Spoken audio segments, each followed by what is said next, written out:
Hello, নমস্কার। আশা করছি সবাই ভালো আছেন, সুস্থ আছেন। তো আমি যেহেতু শিলিগুড়িতে থাকি, তো প্রত্যেক শিলিগুড়িবাসী জানে যে তাদের কাছে সুন্দর, স্নিগ্ধময়, শান্ত, নির্জন এলাকা হচ্ছে পাহাড়। আমরা সকলে পাহাড় যেতে এবং পাহাড় ঘুরতে খুবই ভালোবাসি। আর যেখানে থাকবে চারপাশে সবুজ পরিবেশ, সেই তুমি আর আমি।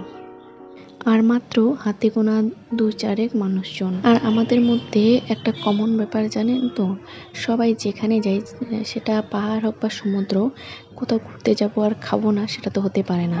পাহাড়ে যেটা কয়েকটা জিনিস মাস্ট পাওয়া যায় সেটা হচ্ছে মোমো, চাউমিন আর হচ্ছে ওয়াই আর এই যে চা। যে কোনো জায়গায় পাহাড়ের ওই সাইডে গেলে খুবই সুন্দর চা পাওয়া যায়। আর ওদের মামা ভুজিয়া দিয়ে আলুর দম, এটাও খুব টেস্টি হয়। আর মোমোর তো কোনো তুলনাই হয় না। আপনারা সকলে পাহাড় গেলে আর যাই হোক, মোমো আর চা এই দুটো জিনিস অবশ্যই খেয়ে থাকবেন। দেখবেন এটা স্বাদ মুখে সারা জীবন লেগে থাকবে।